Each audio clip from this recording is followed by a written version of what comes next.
Hi, this is Dr. David C. Downing, author of Planets in Peril, and you're listening to Pints with Jack. It is to remind us all Gentile Christians, who forget it easily enough and even flirt with anti-Semitism, that the Hebrews are spiritually senior to us, that God did entrust the descendants of Abraham with the first revelation of himself to put us in our place. This is Pints with Jack, Season 6, Episode 45. A Hebraic Inkling. After Hours with Dr. Yaakov Weinstein. Welcome everyone. Here on Pints with Jack, we are reading our way through the works of C.S. Lewis. And today's quotation was from a letter which C.S. Lewis wrote to a Mrs. Johnson in 1955. And it was the epigraph to a book by Dr. P.H. Brazier. And it's called A Hebraic Inkling, C.S. Lewis on Judaism and the Jews. And Dr. P.H. Paul Brazier, he lives in Wimbledon, London, England. And since 1999, he's been a full-time caregiver for his wife, Hilary, who has epilepsy. And he holds a BA in Fine Art, an MPhil in Education, an MA and PhD in Systematic Theology. And his doctrinal work focused on the influence of Dostoevsky on the young Karl Barth's doctrine of sin and atonement. And my research also suggested that he did the graphic design work for the production of Paralendra the Opera in Oxford, and did the website and design for the Journal of Inkling Studies. However, today is, I think, a first for Pints with Jack.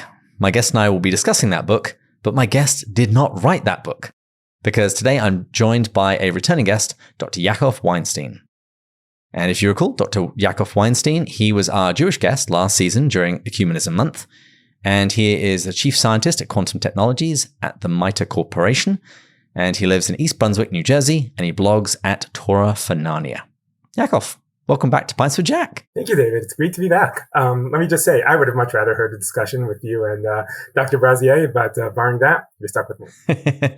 Yeah, it was kind of funny because I can't quite remember where I first saw this book referenced, but I tracked down the publisher, sent a message to them, and they very obligingly sent me a copy of the book. And then I tried to reach out to the author several times and got back no response. And so I wanted to talk about this book, but the question was, with whom?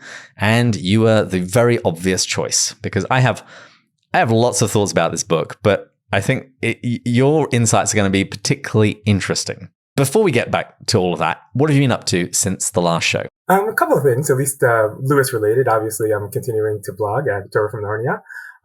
Lately, I've been concentrating on Narnian creation and the commands that Aslan gives. We'll talk about commands a little bit later, hopefully in the show, but commands that Aslan gives to the Narnians at that time, and specifically trying to demonstrate how both contemplation and enjoyment, which are two ideals that find its way into a number of Lewis's writings, how they show up in the creation story as well. In addition, I wrote an article off of the original article that you found me on, talking about fear of God, which also ties fear of God to human relationships. Just kind of working on that. Lovely. Well, I was very tempted to drink a cup of tea today so I could reuse my joke about men making tea in the Bible since it says Hebrews. But since I spent much of today on the long drive back from Door County, had a wonderful time with my wife and her family, and driving with a toddler is always entertaining. Anyway, I needed a beer, so I'm enjoying a Bumble beer, which is a honey brown ale from Lakefront Brewery. Are you drinking anything? Well, first let me say I am drinking out of my Pints with Jack tumbler. Oh, it looks beautiful. So it doesn't really matter what I'm drinking. We know that I am drinking, I'm not quite sure how this got into the house, but Polar Raspberry Pink Lemonade Seltzerade. We'll see how it is. And as listeners will know, throughout this season, we have been toasting in a new language each episode. And we've pretty much just been doing that in the episodes where we're talking about Out of the Silent Planet, since it's Ransom who is learning Old Solar. But I couldn't resist. Actually, it was Yaakov that suggested it. So rather than cheers, I'm just going to say, L'chaim. L'chaim. So the author of our book today, A Hebraic Inkling, he says that the goal in writing the book was to describe what Lewis believed and wrote about the ancient Hebrews, their scriptures, their status as God's chosen people, and today's Jews. And as I mentioned before, I have lots of thoughts, lots of questions, but I'd really like you to drive this discussion, given that the subject matter relates both to your ethnicity and your faith. And the book is divided into 3 parts, so what I'd like to do is just look at them broadly each section in turn. But before we get to that, what did you think of this book as a whole? So let me start as follows. When you first sent me the idea of talking about this book, I wasn't too keen on it for the very reason that I'm not that interested in the fact whether Lewis personally was nice to Jews or not nice to Jews, whether he had good relationships with people who are Jewish or not. Not that that's not important in a general sense, and that we shouldn't learn from positive things that people do. Of course we should. But a priori, that's not going to really help me grow, or I think your readers grow in the relationship with God, which is, I think, the goal of what we're trying to do here with Pints with Jack. Mm-hmm. But after reading the description and looking a little bit further into it, I thought maybe that's not quite how the book is structured, and it is not. I found this is a fascinating book, some of which I agree with, some of which I don't agree with, some of which I'm confused by, some of which I might understand. But let me just say that even before Brazier starts the book, he has a long introduction in which he not only defines numerous terms which he thinks are important for the book, but he also goes through chapter by chapter and talks about what he's trying to accomplish with each chapter. Let me also just note before we go into it that this, from my perspective, this is not a book about Judaism. This is a book about Christianity. Mm-hmm. And it is not my place as a non-Christian to tell Christians what to think. So any statement that I make with respect to Christianity, I'm going to apologize in advance. I'm going to try to do my best to stay within the confines of the book and try to either explain what Brazier is trying to get to or discuss why I may agree or disagree with him. But in no way do I want to construe that it's my place to influence Christians as to what they should think or what they should not think. And in addition, if I do criticize something about Christianity, please, I'm not trying to say anything personal. It's really just a matter of trying to understand. So I'm going to ask for forgiveness a priori for all of that, and then we'll see how it goes. Deal. Let's look at the first third of the book, which deals with the subject of revelation. It speaks about the young C.S. Lewis, and then it focuses on the relationship between the Hebrews, Jews, and God, as well as ideas of holiness and pride. What were your thoughts on this section? So to begin with, I think we're already struck by a question. If this were an academic work, we would find Brazier trying to define for us Hebraic Inkling. What does that mean? And set up a model of what a perfect Hebraic Inkling should be, and then measure up C.S. Lewis against that perfect model. I think that's what a dispassionate academic would try to accomplish. Of course, we know Lewis's feelings on academics. He says in Screwtape Letters, when a learned man is presented with any statement in an ancient author, the one question he never asks is whether it is true. That is an academic approach. That is not Brazier's approach. Brazier puts himself very much into this book. He clearly has some strong feelings about Christianity and the way that Christians should think, the way that they should believe, and their theology as a whole.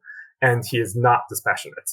He is more than willing to criticize Lewis, the Roman Catholic Church, the Protestant churches, and Western ideology, both modern and ancient, and everything in between. And that's great. We like passionate people. Certainly in Judaism, we like passionate people. And even if we disagree with them, that's totally okay. We like people who are willing to, forgive the expression, die for their beliefs. The approach that he takes as one of starting with Lewis's biography, I think highlights that point. He's not trying to set up a model. He's trying to follow the life of Lewis, see how Lewis matches up with his ideal of a Hebraic Inkling, which again, he doesn't define a priori, and how that changes throughout Lewis's life. How he gets closer, how Brazier feels that Lewis gets closer to this paradigmatic Hebraic Inkling that he has in mind. So I think that's just a good thing to keep in mind as one would go through this book.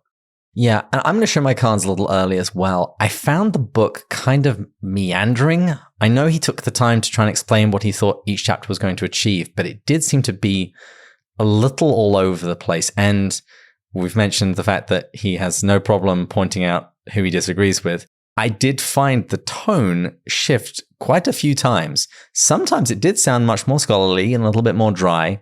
Other times very conversational. And then other times quite aggressive at the people that he disagrees with. Agreed, 100%. And he returns to the same subject numerous times, sometimes from different perspectives, sometimes really from the same perspective. I'm not sure that degrades from the book per se. I guess it really depends what type of a mood, at least for me, what type of mood I'm in when I'm reading that particular part. But yes, he attempts a structure. I'm not sure that he totally fills it, as you said, David. I agree with that point, for sure. So any other thoughts on this first section then? In the first chapter, he really goes through the first chapter, the beginning of the second chapter. He really goes through, I think what most of your listeners already know, which is Lewis's biography from the time he was a child, loss of his mother, going through his time in school and what he suffered while he was there, his participation in World War I, his returning to Oxford, and his eventual conversion to Christianity. Throughout that, Brazier measures Lewis against some sort of Hebraic, let's say Hebraic ideal, or Christian Hebraic ideal, and he does it in an interesting way at various points. He kind of ties it through the history of the Israelites as they change and evolve through Scripture. And specifically what he concentrates on is the names of God and how the names of God play a role in the Hebrew Bible. He definitely has done his homework. He has looked up both the primary and some of the secondary sources on the meanings of, what I myself as a Jew believe to be the names of God. And he outlines different names, what they mean, the difference between something like the Tetragrammaton, which is the 4-letter name of God, which we as Jews do not pronounce, and compares that with God when he is called the Merciful One, the Gracious One, and so on and so forth, which are not innate names, they're more descriptive names. So he does, he really does good homework through that. And then he tries to demonstrate that as Lewis grows in his belief, he goes from a more, let's say, aloof name of God, something like what we would say in Hebrew Elohim, which is God as judge, to a more personal name of God, which is the Tetragrammaton.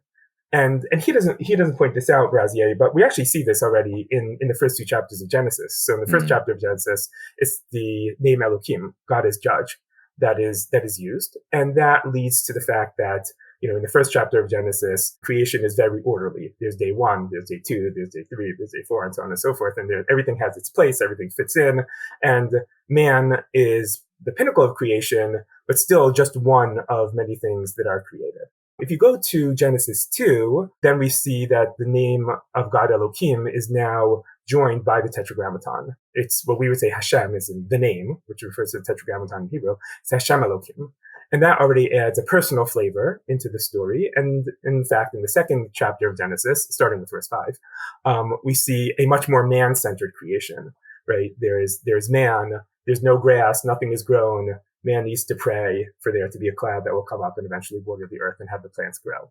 And so, again, Brazier doesn't point this out, but I think that this suggestion of Brazier that Lewis's conversion from an aloof God or a majestic God that created the entire universe to a much more focused, much more personal God is something that we do see in the Hebrew Bible. So let me also just note, I'm using the Hebrew Bible because he uses the term Hebrew Bible. Sure thing. And I did particularly like that section. I liked the idea because it does track with Lewis's broad conversion process. First of all, coming to believe in some kind of divinity, and that divinity gets increasingly more concrete and personal as he progresses in his spiritual journey. I would actually say that was probably one of my favorite bits of the book. Yeah, I thought he did really nicely in that. In fact, I think it would be interesting as a whole to talk to people, Christian or non-Christian, but people who have come closer to religion throughout their lives and see, do people become more convinced because there's some sort of maybe scientific reason that they feel forces God, some sort of first mover type argument, or are people won over more by the fact there's a personal God that you can rely on, that's always there, that you can always talk to, you can always connect with.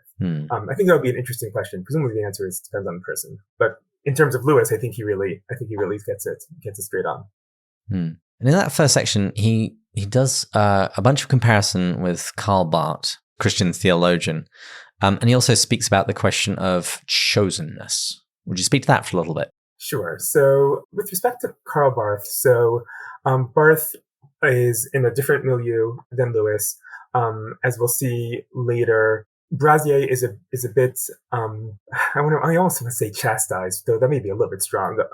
But he's a bit critical of Lewis for what he says is Lewis's dispassionate approach to certain areas of judgment, cursings, revenge, and so on and so forth. And that's because Brazier says Lewis is in England, and while World War II is coming closer, and certainly with the bombing of the Nazis, it becomes very close.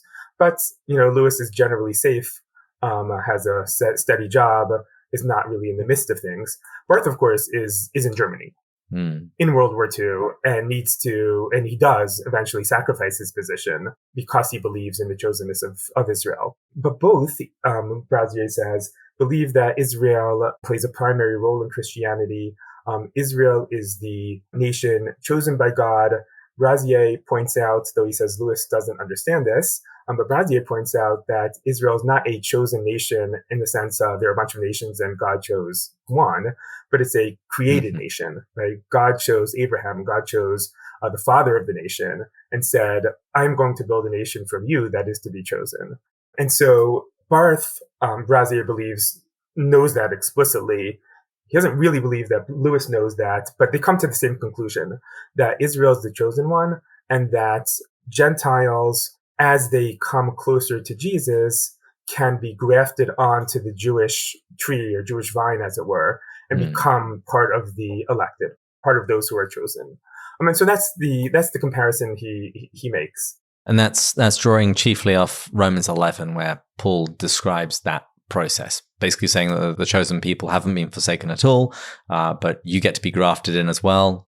Don't take your place for granted. Correct. But nobody should take their place for granted. It's irrelevant whether it's Jew or Gentile. But that then relates to Lewis's thesis, which I think Brazier does well, chosen for the sake of the unchosen. And that is a very sticky subject, certainly for Jews. The fact that Jews say they are the chosen people sometimes raises the hackles of others. But Lewis nails it right on the head. The idea of being chosen is not for one's own sake, but the idea of being chosen is to assist others. And certainly as Jews, and Brazier basically says this, he doesn't say quite as simply as I think I'm going to right now. There's a verse in Exodus that says that the Jews are chosen to be Mamlechet Kohanim Goy Kadosh, which literally means a nation of priests and a holy nation. And that's the parallel, right? A priest is not better innately, right? A priest is one who is chosen in order to help others. And while it is true that in modern day, people have the ability to become priests, even if they are not born so, and people have the ability in Judaism to become rabbis, even if they are not born so, there is, and Lewis points this out also, there is perhaps an advantage in having a people who know from birth that their job is to be that nation that is to help others. And so Lewis's point then is that, yes, it is true that Israel is a chosen nation, chosen in order to assist and to guide humanity as a whole towards the belief and worship of the one God.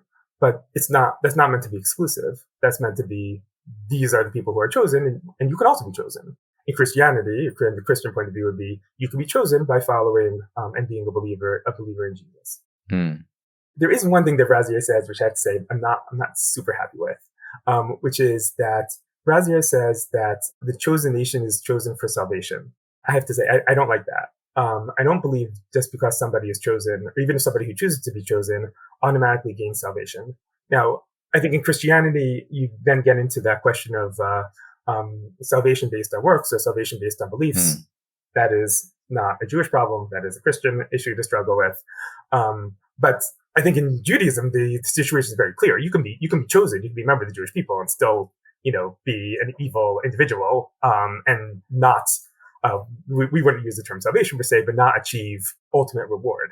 So I'll push back on Brazier a little bit of what he says on page 6, that election, those who are elected to salvation or for salvation. I don't like that formulation too much. I would agree with you, and I'm actually going to call Jesus to my side on this one as well, because there's a passage where he's speaking to the religious establishment at the time, and he says, "You say that we are children of Abraham. God can raise children of Abraham from these stones." Basically, that doesn't mean that you're good. I found when I was reading this section, I don't know if it's just like the particular religious milieu in which I was raised. A lot of this seemed just to flow very naturally in terms of the point he seemed to be really fighting for. I'd always thought was fairly obvious from scripture. The idea of the chosen people, they were called to be a light to the nations. That's what Isaiah says that they're for. And repeatedly speaking of the nation of Israel as almost the older brother in the family of nations. And the older brother is meant to guide and teach the younger siblings. I am expecting a daughter in a month. I am really hoping that my son, who I've spent 2 years trying to teach not to lick the sockets in our house, I'm really hoping he's going to pass on this information and this way of living to my daughter, so I don't have to micromanage in that fashion. I'm glad to hear you say that, David, because I was confused also because now I'm obviously coming from a different perspective. My understanding of Christian belief was in fact that. And so I spoke to a couple of people that I know who are either Christian or former Christian. And I asked them, is this something novel? Is this something isn't this obvious? And they said, yeah, I mean, Paul says it explicitly. I'm like, okay, so what's the big deal? Some of my friends who are no longer Christian, felt that it was there, but that Christians don't believe it. I cannot judge that. I'm not going to try to judge that. I hope it's not true. And obviously the person who's speaking then is not necessarily dispassionate about that either. Yeah, I think it's probably influenced by, in the wake of the Reformation, there were some very particular odd ideas that got kicked around about how salvation works. And the question of, well, how does this relate to the children of the Mosaic covenant? And you had a number of different systems that were presented. And I've got a feeling that's what he's responding to, but I'm not entirely sure. But yeah, I reached the same conclusion as you. It's like, I disagree with a couple of these points here. I think that could have also have done with being teased out a little bit more, sometimes in terms of who he's responding to, presenting the idea that he's explicitly rejecting, and some of the people who have proposed this. I think I would have found that helpful. Right. There is another point that Brazier brings up, which I think starts then flowing into the next section, which is the superiority or pride in religious or ethical belief and understanding. I'm a little bit torn about that because I'm not quite sure where he's going. So on the one hand, he says Christians shouldn't be proud of their, let's stick with ethics for the moment, because basically everything that Christians have really has its source in the Hebrew Bible, and therefore having pride over the Jews for that is just kind of like cutting off the branch that you were attached to. Mm-hmm. On the other hand, he seems to also say it more globally. I'm not quite sure if he means it or not. Certainly, Brazier believes that Christianity is the true religion. And I assume he believes that it's the true religion even more than Judaism is. And I mean, that's what he should believe as a Christian. So I assume he does. Mm-hmm. So I understand that one shouldn't necessarily be proud in a superiority sense, but believing that one is correct, I think, is natural and required by any religion. So I'm not quite sure where he was going with some of that. See, I chuckled on that bit because it made me think of Lewis. What does Lewis say? Define and describe rather than just simply praise and dispraise. So what do we mean by pride? And then we turn to Mere Christianity, where he gives a number of different definitions of what we can be speaking about when we speak of pride. And he says that there's lots of things when we say we're proud of something, and we indeed should be. The fact that when our team wins, when we do well after we've spent a lot of time working hard on something, and the ideal is that when we die, that God will say to us, "Well done, good and faithful servant," and we should be proud if we hear those words. So yeah, on that section, I'd have liked a little bit more of define and describe before coming down to praise or dispraise. I would say though that within the first section, I'm more or less willing to buy Brazier's main thesis. I believe that Brazier does a reasonably good job in saying that Lewis's belief that Christianity grows on the vine of Judaism, and his general respect for Jewish culture, not to mention his defense of Jews against the rants of Hitler and the rise of Nazism in Germany, puts him squarely into the Hebraic Inkling camp. Mm-hmm. Again, there's, exactly, that hasn't totally been defined yet, but assuming some sort of definition that Israel is divine and then Christianity is grafted to it, that seems like a reasonable thesis at this point. Mm. It might come up later, but one of the other things he doesn't actually really define is anti-Semitism, which I think is it's problematic because it's a term that can be wielded like a cudgel against people who say things that you just don't quite agree with. Absolutely. And I think the description per se, I think, has a lot of charge to it. Certainly nowadays it does. I would want to be a lot more careful with that term. I think when we start the third section, it's probably a really good place to define anti-Semitism. But I think he means something as follows. Let me change the tables a little bit and put it this way. So, of course, it's well known that the family tree of Jesus is recorded differently in the different Gospels. Mm-hmm. Luke and Matthew. So that's well known. So I, as a Jew, can say, well, listen, the Gospels are not true. And my proof is that you can't even tell me, who the ancestry of the Christian Messiah is. And if I were arguing from a purely rhetorical perspective, as I learned to do when I was growing up as a method of anti-missionary, then that would be a reasonable argument. But in truth, if I'm discussing and trying to get to truth, that argument only holds water if in the work that I believe are holy and I believe are true doesn't have such mistakes. But in fact, that's not true. If you compare Chronicles to Genesis, or Chronicles to Kings, then you are going to see different lineages of people. And so I have to come up with a really good way to differentiate between those two, or I have to accept the fact that, lineage is either not always recorded properly, or that lineage sometimes emphasizes certain people as opposed to other people and is not necessarily be global. And so if I were to then, again, speaking from a mode of truth, if I were to then turn around and say the Gospels are false because the lineage is inconsistent, that would be anti-Christian, because I'm not holding myself to the same standard as I am Christianity. And so I think that's where Brazier is going with the term anti-Semitic. He certainly doesn't mean it in the way it's used colloquially as somebody who hates Jews.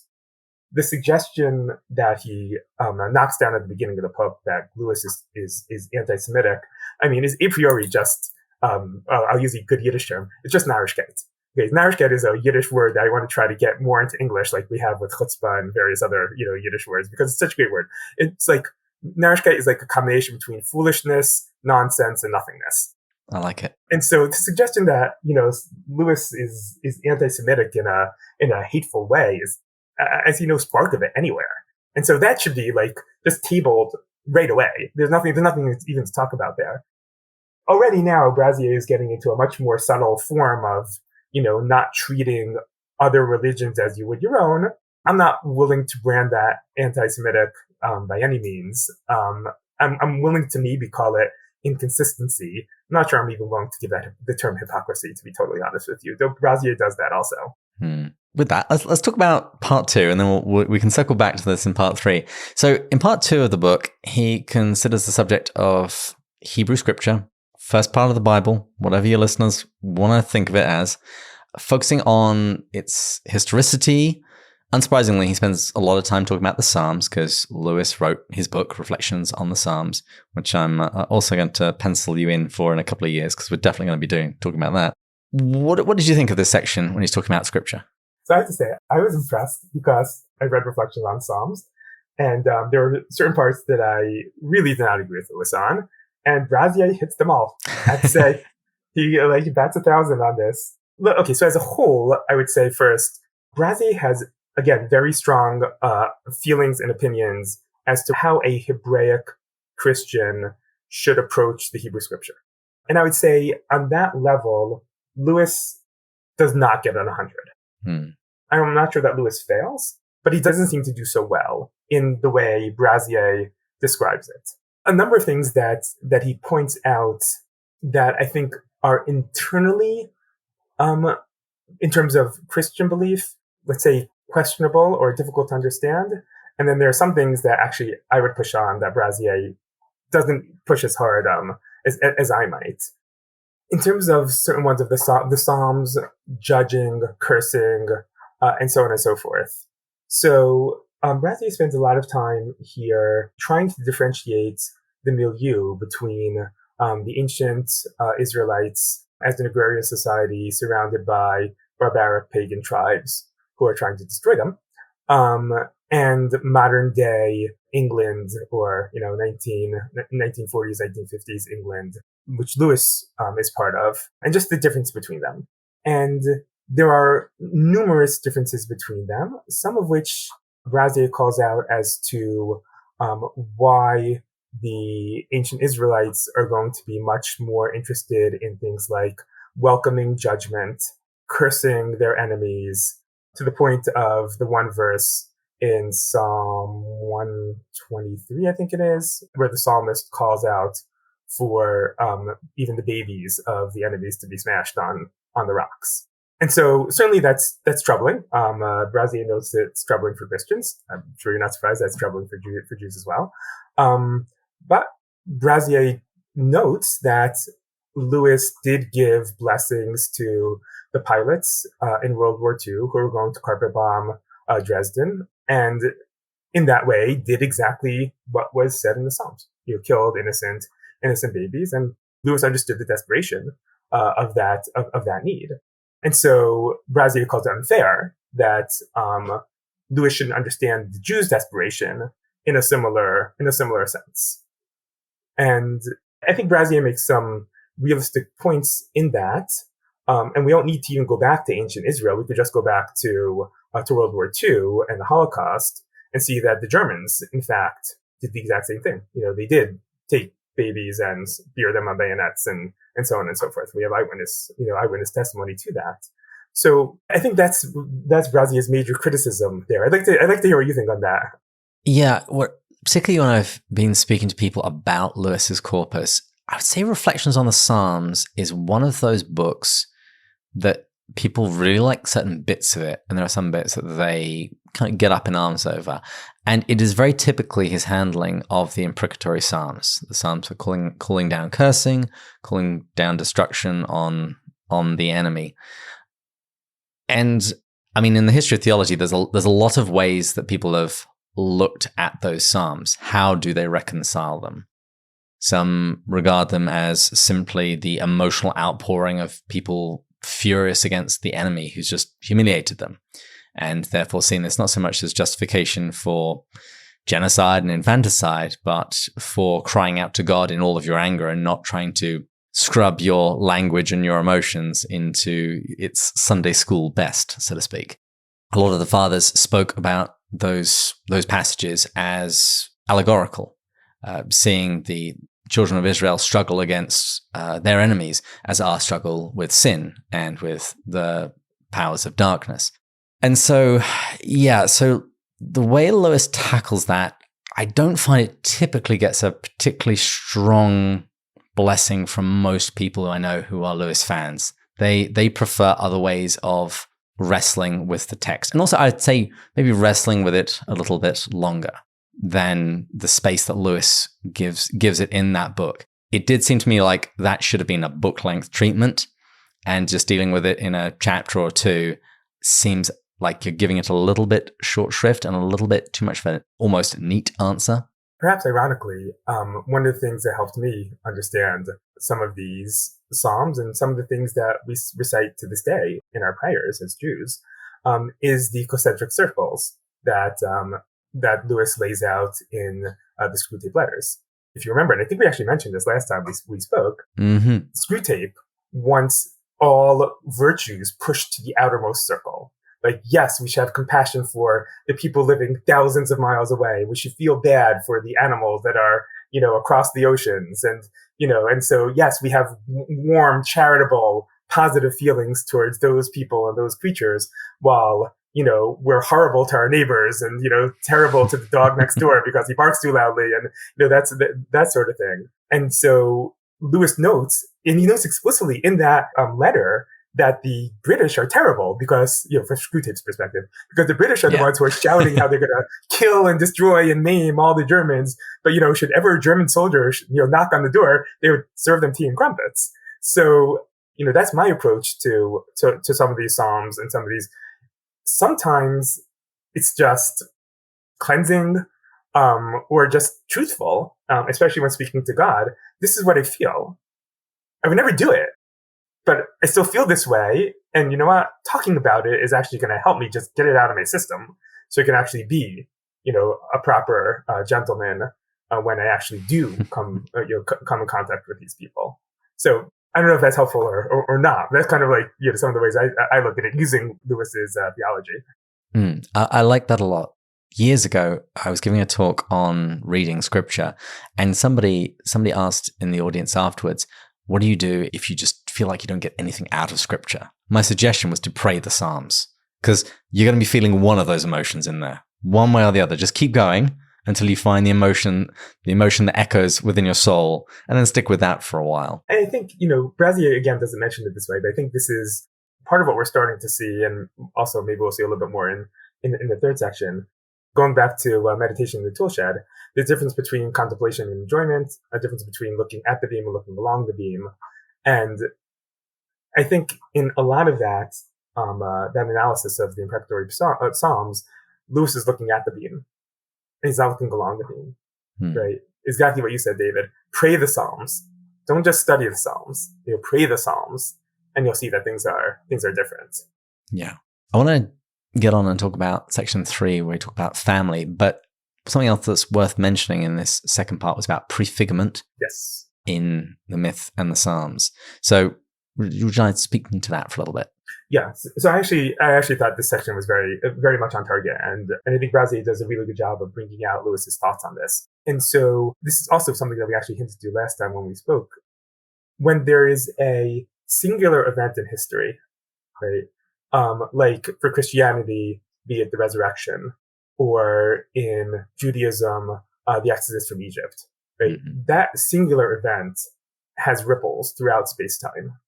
And so therefore, the ripples are felt not just in the future. Obviously, they're felt in the future. But the ripples are even felt in the past. Yeah.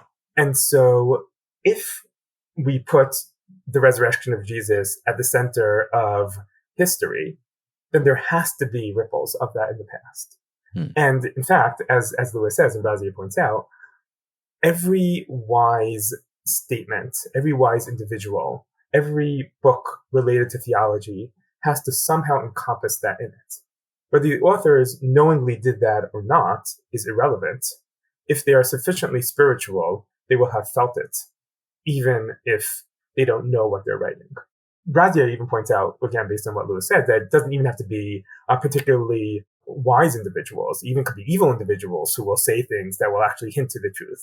But certainly someone who is wise will have that incorporated in them, within their statements, because they must. They must. It's because the universe, history is impossible without this one event. Again, Brazier doesn't do this, but I think it's useful to differentiate in this way between prophecy and prefigurement, right? Mm-hmm. Prophecy, and again, that's a whole another topic perhaps for a different time, but prophecy is usually assumed to be the prediction that something will happen explicitly. Prefigurement is not necessarily that. Prefigurement is that the words or the ideas, the ideals, the concepts that are put forward by those who are spiritually sensitive will automatically encompass these future events because all of history depends on it. And so Brazier does this in a number of sections, again, based on Lewis. So first, in terms of Lewis's fascination with northernness and the Norse gods, and Lewis sees this particularly in a story of Balder, who is, in his mind, the leading ones, or the best story of the Corn Kings, gods who have died and then come back alive. And of course, generally these are referring to gods in which we're talking about polytheism, and there's some special type of god who is killed and then comes back alive, or in the case of Balder, doesn't come back alive. But if it's true even in pagan myth, then it must be true in Judaism. Because again, from a Christian point of view, the climax, in a sense, or a climax of Judaism is the coming of Jesus. And therefore, the Psalms, and not only the Psalms, the prophets themselves have to foreshadow or prefigure his coming. So I actually liked how Brazier did that. I thought he did that very well. He does it here, he does it later, he does it a little bit before also. So he does it in a number of different places, but this is the main part. And I thought he did that very nicely. I will note that as Jews, so we are not going to prefigure in the same way that Christians will, but certainly Jews believe that when a prophecy is written down, the prophecy is written for that time and for future use. So you might see that there are various prophets, certainly in the 12 minor prophets, which are relatively short. You'll see one prophecy or two prophecies. From a Jewish perspective, this doesn't mean those are the only prophecies that person said. The person may have made numerous prophecies, more than which are recorded. However, the recorded ones are special because they are the ones that have future use as well.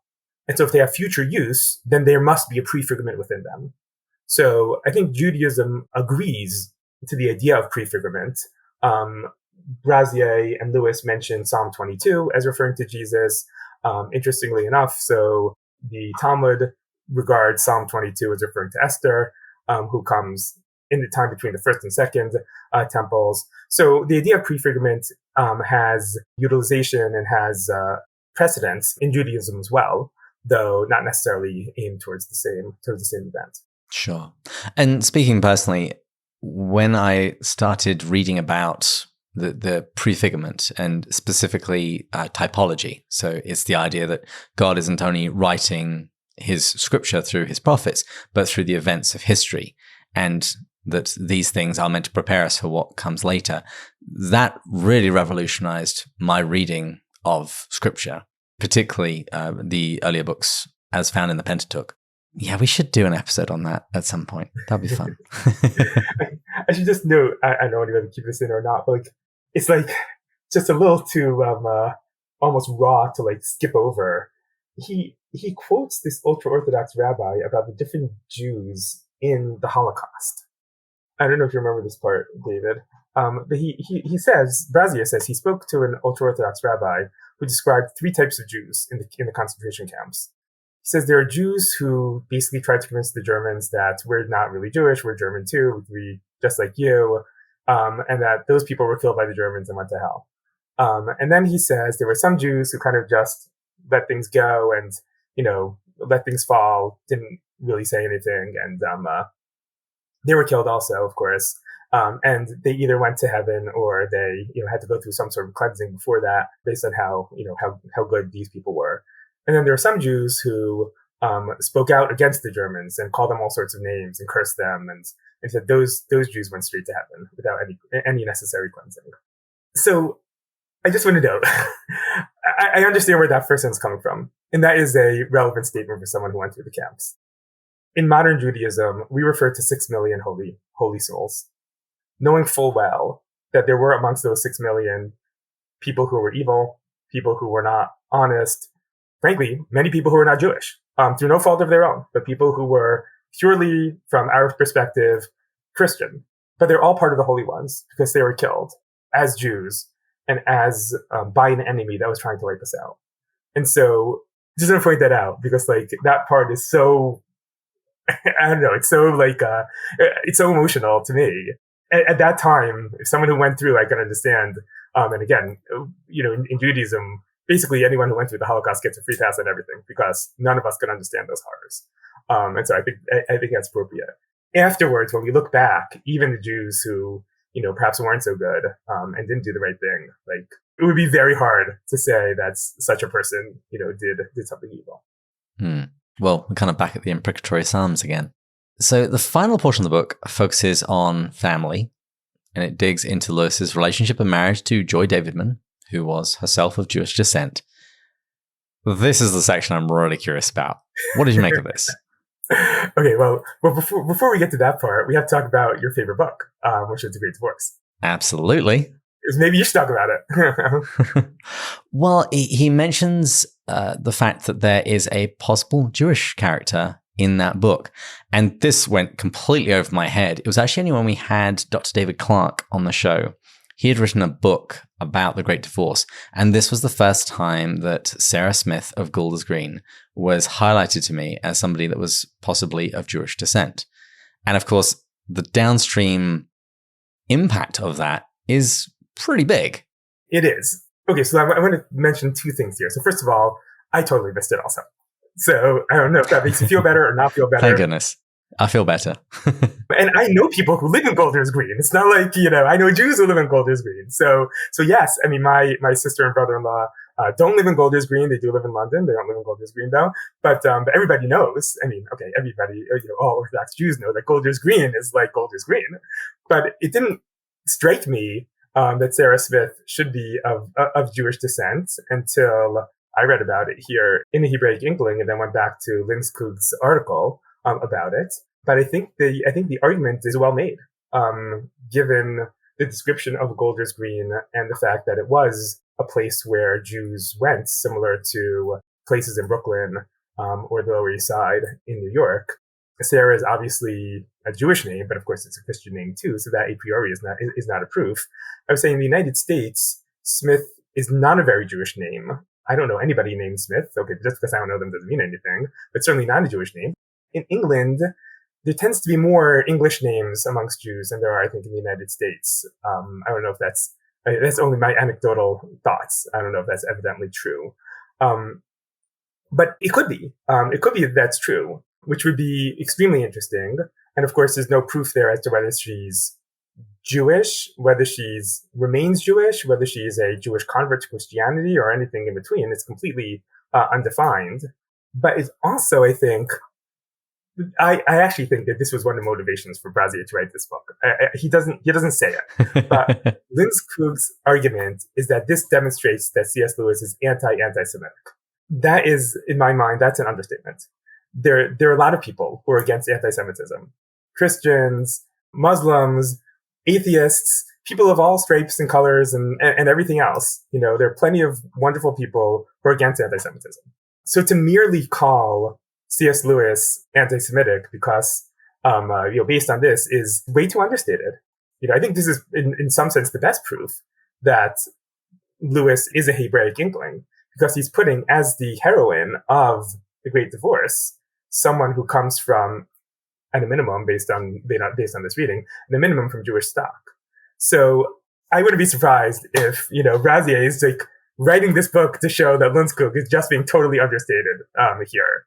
I think you very well could be right. There are certainly a few topics within the book that he seems to put an awful lot more pressure on. They seem to be things that are much more personal to him, and this certainly is one of them. That's what it seems to me. So I think this is actually very good evidence that Brazier's thesis is correct. And then he also goes into what he calls the scandal of particularity. The fact, again, this goes back into chosenness, but the realization from Lewis and Barth that Jesus was Jewish, which, as far as I know, nobody questions. And therefore, it was Jewish flesh and Jewish blood that was spilt on the cross. And for Christians to not recognize that would be, again, cutting off the branch that they're sitting on.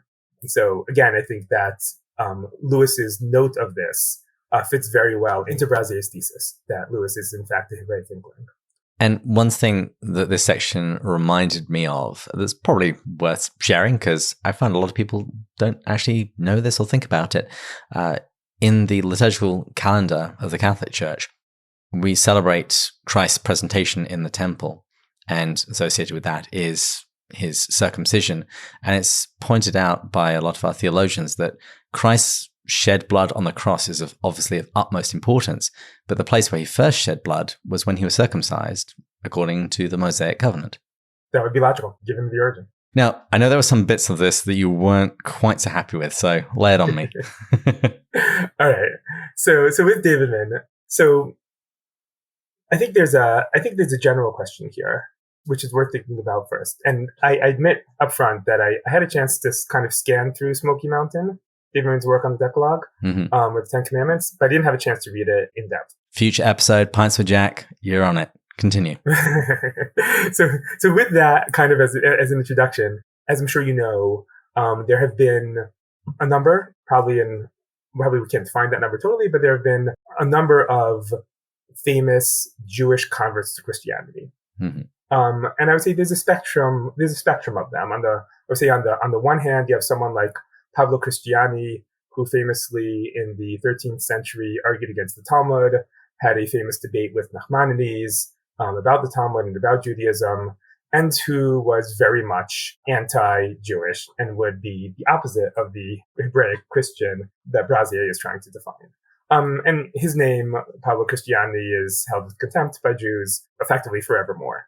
On the other hand, you have someone like Aaron Jean-Marie Lustiger, and I'll apologize for not being able to pronounce the French properly, who was the Cardinal Jean-Marie. I'm trusting you on this one, David. Who was a Jewish convert to Christianity, but was very much a friend of the Jews, and very much wanted the Catholic Church to get along with the Jews, to the point where he arranged for visits of cardinals to various Jewish schools, various Jewish yeshivas, and was able to present an ancient Torah scroll to Yeshiva University. There's even, at least on Wikipedia, the story that he went to synagogue to say Kaddish, which is the mourner's prayer for his mother in commemoration of the day that she died. And, what Jews do in terms of our thoughts with someone like that, who, from our perspective, gave up on Judaism for Christianity, but from his perspective, just fulfilled his Judaism via Christianity, that's our problem. That is a Jewish problem. But the fact that he was a friend of the Jews is, from my perspective, indisputable. And so we have a range from Jews who convert to Christianity who turn around and hate their former religion, and Jews who convert to Christianity, let's say, in what they believe is a fulfillment of their former religion, but have, not only fond memories, but also fond feelings towards their former co-religionists. And Brazier wants to make Davidman like Lustiger. And I'm not convinced that she is. I don't see any proof that she is. I don't think Brazier has brought any proof that she is. And in reading Smoky Mountain, I didn't, again, only glancing through it, but I didn't see any proof that she is. To me, Davidman's attitude seems much more, this is what the Jews believed, and things would be better if they were Christian instead. Okay, that's an understandable point of view from someone who's become Christian, recognizing the Judaism that Davidman grew up with was not a religious Judaism, it was a cultural Judaism. Again, Brazier doesn't formulate it this way, but the way I would formulate it is, I think Brazier wants Davidman to be able to look along the beam of Judaism and find Christianity. When, in fact, if Davidman looked along any beam, it was an atheism with Jewish culture. And she calls it superstition, and that's understandable because take away God from a religion, and you're left with superstition, right? Again, in Christianity, I'm not trying to pick on Christianity, but from a Christian point of view, if you don't believe in God, why are you setting up a Christmas tree, right? If you don't believe in God, why do you have Easter eggs? And maybe they're nice symbolisms, but they lose much of their meaning if God is not standing behind it. So the fact that Davidman saw a superstition in her atheist home is not surprising because that's what Judaism has been reduced to. So one could argue, and I think Brazier makes this argument, Davidman looked at the beam of Judaism when she became a Christian, but it's very hard to argue that Davidman looked along the beam of Judaism and became a Christian. I think you could make that argument for Lustiger. Jews, of course, would disagree with that argument, but I think that argument could be made with someone like Lustiger because he did grow up in a religious household. He did experience Judaism in its traditional fashion, and through the beam saw the cross, as Lucy did. But I don't think you can make that argument with Davidman. I'm going to agree with you there. I did think this part was reaching. It was reaching very hard, but I don't think enough evidence was really presented. And I was actually even kind of shocked that this was the argument being made to begin with, because my reading of everything that I've read about Joy, when we've had biographers on the show, etc., she didn't seem that steeped in Jewish religion. I always saw her influence up on Lewis as in her conversion to Christianity, which necessarily includes Judaism, that she just looked at that portion of the faith with great sympathy because it had been a culture that she had been connected to and ethnically that she was rooted in. And so she therefore came to it with much more of an openness than, say, somebody that isn't Jewish and is born and raised Christian. And it's not incorrect to say that a lot of Christians have viewed the Jewish roots of their faith with a certain amount of, maybe not contempt, but dismissiveness. It's like, hey, we've got version 2.0, so why do we even have to think about this part? But because Joy was ethnically Jewish, she had a sympathy towards it. And I think that was catching. And I think you see some influence on Lewis in that regard.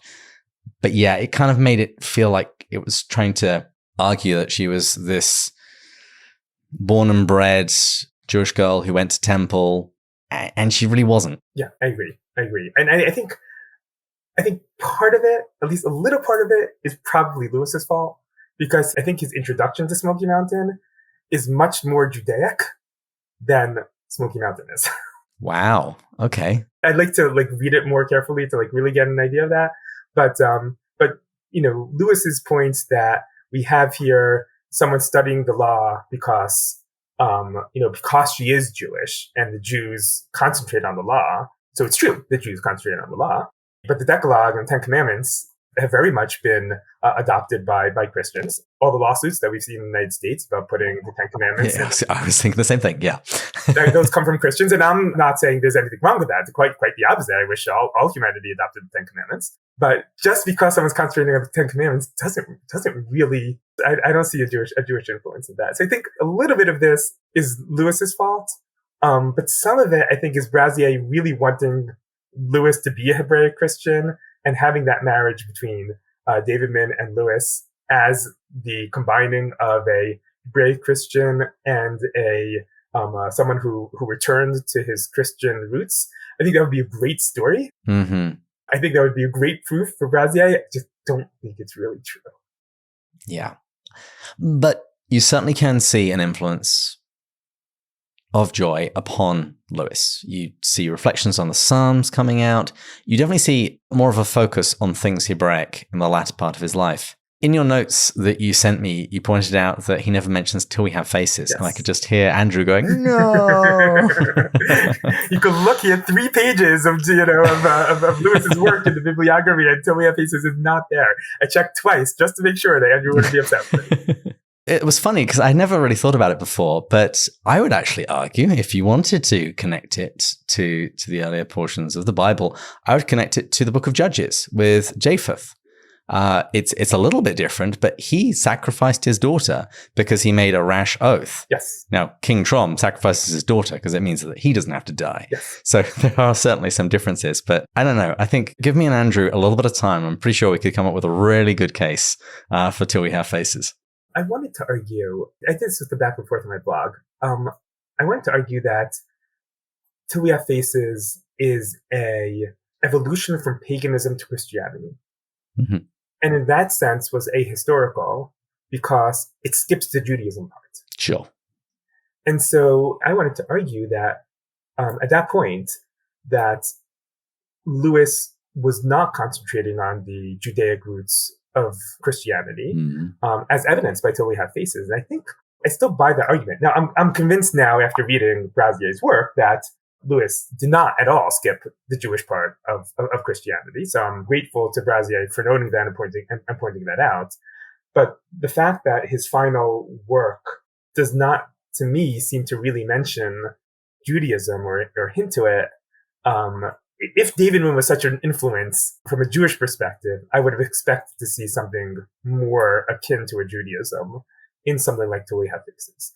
Maybe that's not fair. Maybe Lewis was just concentrating on the story of Psyche, and that's what just built the entire story, and there was no place for a Jewish parallel to it. Mm-hmm. It's also possible. But Brazier's general thesis that David Mim is somehow a fulfillment of, or a climax of Lewis's Hebraic Inkling status falls short to me. Mm-hmm. I would agree. I would also say, I think if you try to introduce that aspect to Till We Have Faces, it would completely collapse because it's deep and rich enough already. But what I'm really hearing you say is because of this deficiency, Till We Have Faces can't be Lewis's best book, in contrast to The Great Divorce, who has Sarah Smith of Gold is Green. Thank you very much. We spoke about Till We Have Faces a little bit last time, and I shared some of my views on that. Okay, maybe that's for a different time. yeah, that's next time. Before we finish this section, he speaks about Lewis's response to his wife's death and seeing this as significant with regard to this ideal of a Hebraic inkling. So I wonder whether this is Hebraic per se. Brazier wants to make this a Job-like experience, and I accept that. Clearly, if you read Brief Observed, Lewis does at least question, why is God doing this to him?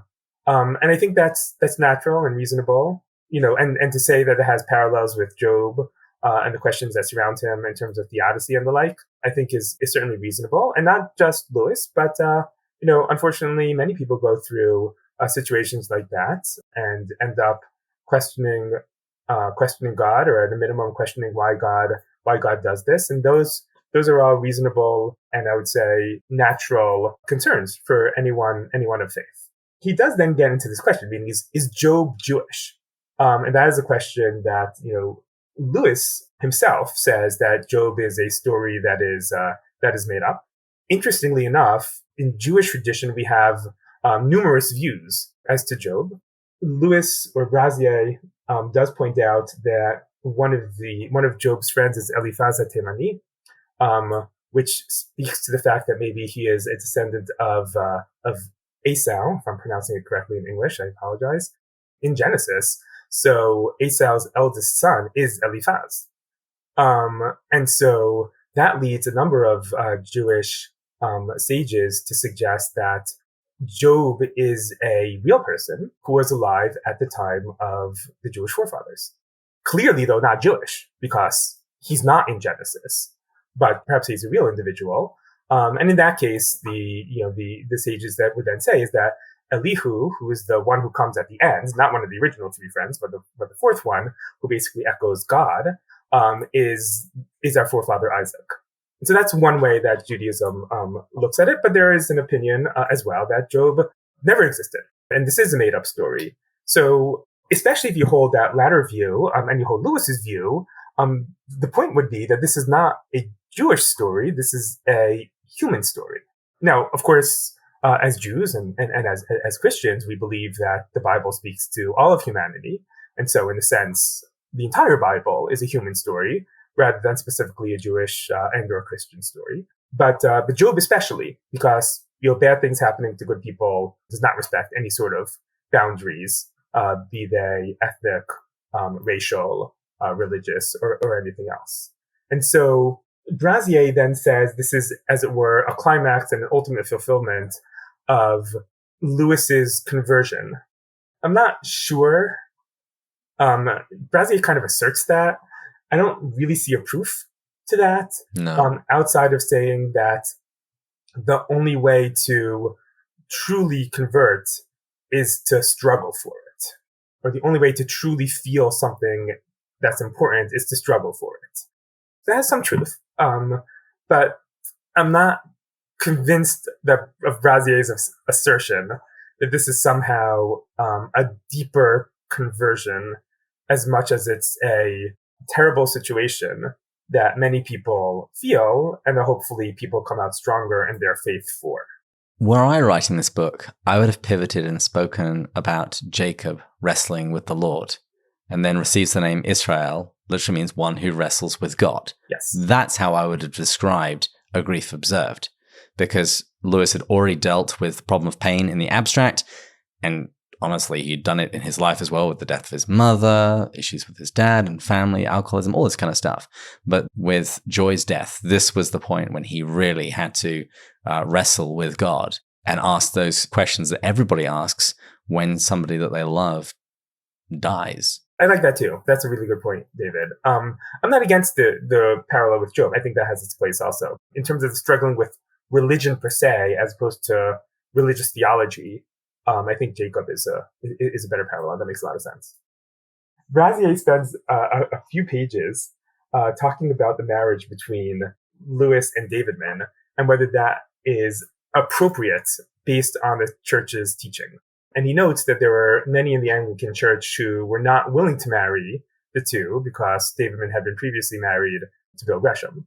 I have to say, that part is the most Hebraic part of the entire book. Delving into the law and coming up with differentiations, understanding its details, pushing it forward, that's very Hebraic. That's what the Talmud does, and I think to me, it shows the preciousness of God's word. Again, Brazier doesn't read it as such, but I think maybe he would buy on. If words came from God, then you need to understand them in all of its gory detail. And obviously we know Jesus' attack on the Pharisees, that they're paying too much attention to detail, missing the forest for the trees, is one that Jesus wasn't the first one to point out. Many of the prophets have pointed that out previously, especially with respect to the sacrifices.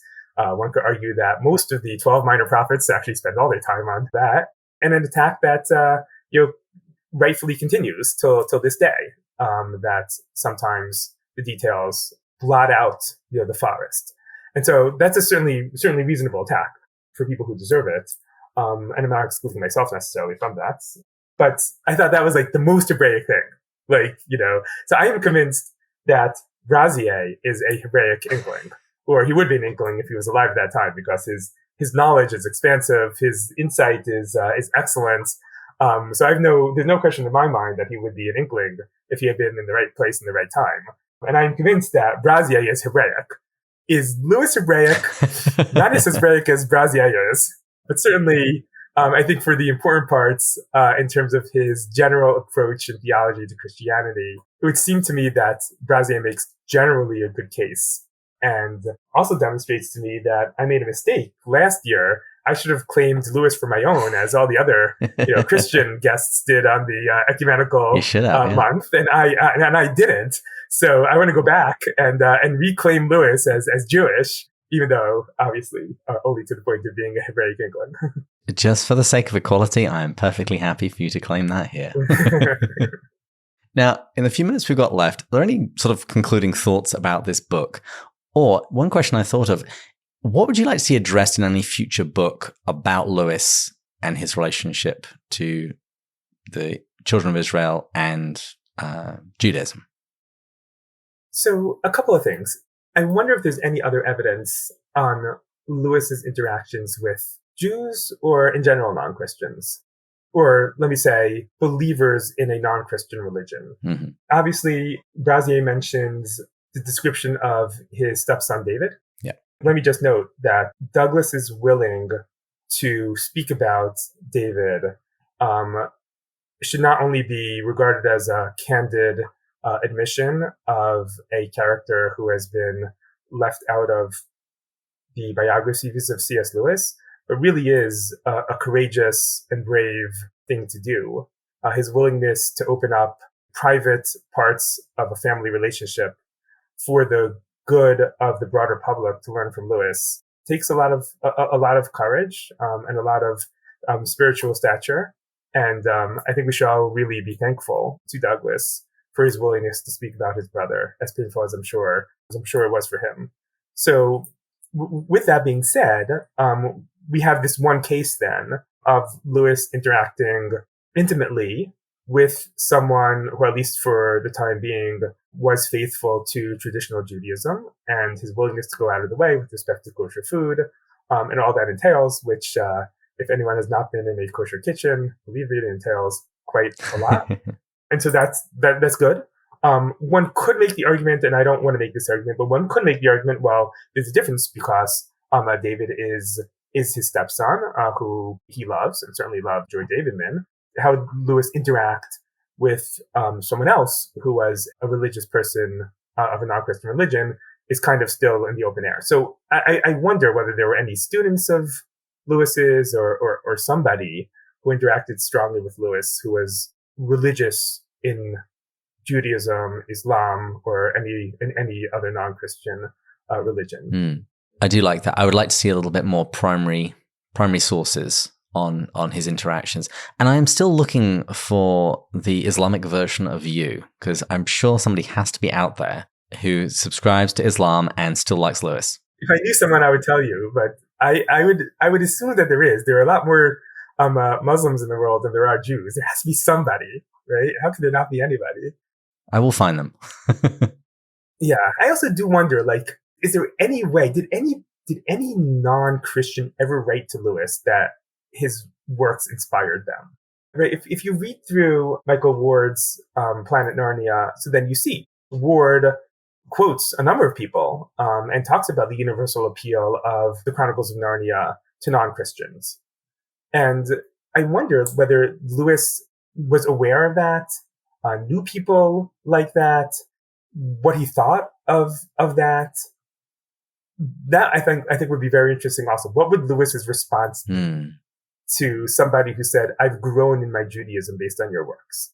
Obviously, I hope it will be positive. Yeah. And as long as I have no proof otherwise, I will continue that that belief. But it would be really interesting to know. I would expect it to be positive, because he says something very similar when he's talking about people of other religions and about how God might be using the quote unquote good parts, the bits of their religion that Christianity would affirm to be true, using those parts to grow them spiritually. And so I would imagine that if a Buddhist or a Hindu read the Chronicles of Narnia and said that it helped them grow spiritually, I think he would have to be happy. I would hope so. So I'm gonna stick with that one until someone can prove otherwise. Now, just before we wrap up, I sent you the cover graphics for today's episode, and you pointed out something rather interesting. Now, I would love to say that I chose it on purpose, but I put our pictures on there and I just searched for Hebraic text, and I slapped that on, and you pointed out something rather interesting. And I would just like to end with this. Sure. So I assume everybody's going to be able to see the picture, right? Yes, I'll put it in the show notes. Yeah. So if you look at the text, it's from Genesis, and I'm sorry, David, I didn't write down where in Genesis it was. You probably have it there somewhere. 21. Okay, so it is from Genesis 21, and the story there is an interaction between Abraham and Abimelech, who is the king of Gerar, which is a city that Abraham was in. And when Abraham was in that city, he dug a number of wells.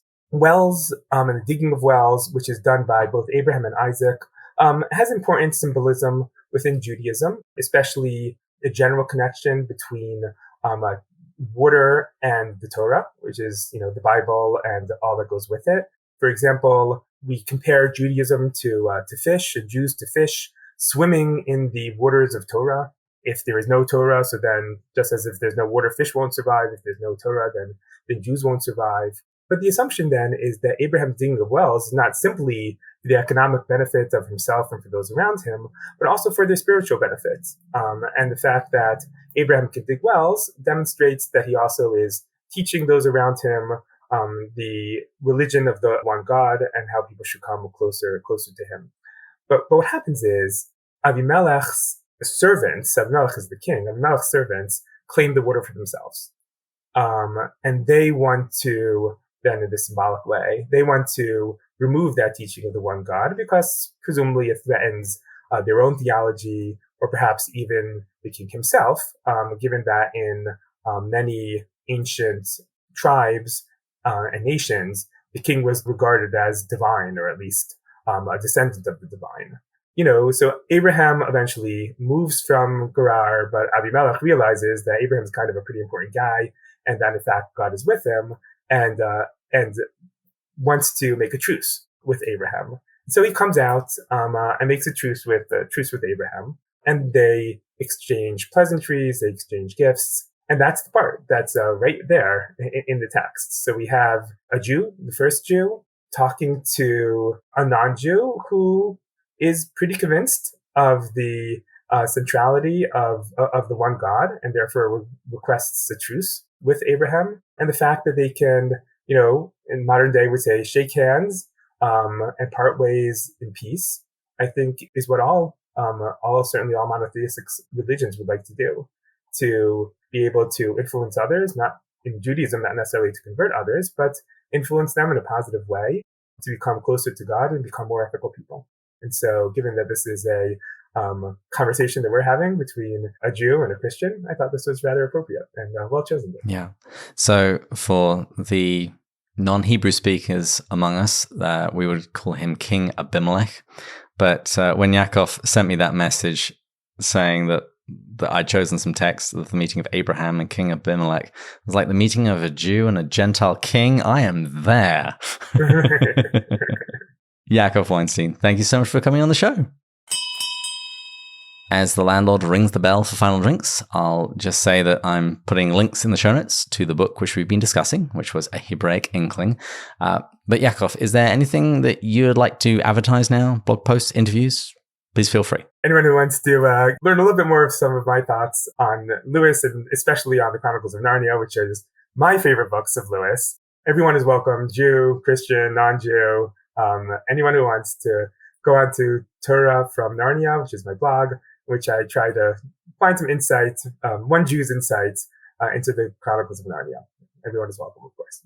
Thanks again to Yaakov Weinstein for coming on the show. Thanks to our audio engineer, Taylor Schroll. Thanks to all of our listeners, patron supporters, particularly our top tier supporters, Matt 1, Matt 2, Jake, Erica, Marvin, Joelle, Deborah, Amanda, Emmy, Thomas, Bill, Joanna, Bud, Shane, Kay, Paul, Kimberly, Gillis, Gary, Stephen, Kelly, Chris, James, Kate, Peter, David, Angela, and Rowdy. We pray for all of you every week and all of the prayer requests on our Slack channel. If you've enjoyed this episode, please share it on social media and try and be a bit more of a Hebraic Inkling today. And please join us next time when we'll continue going further up and further in. Cheers. Cheers.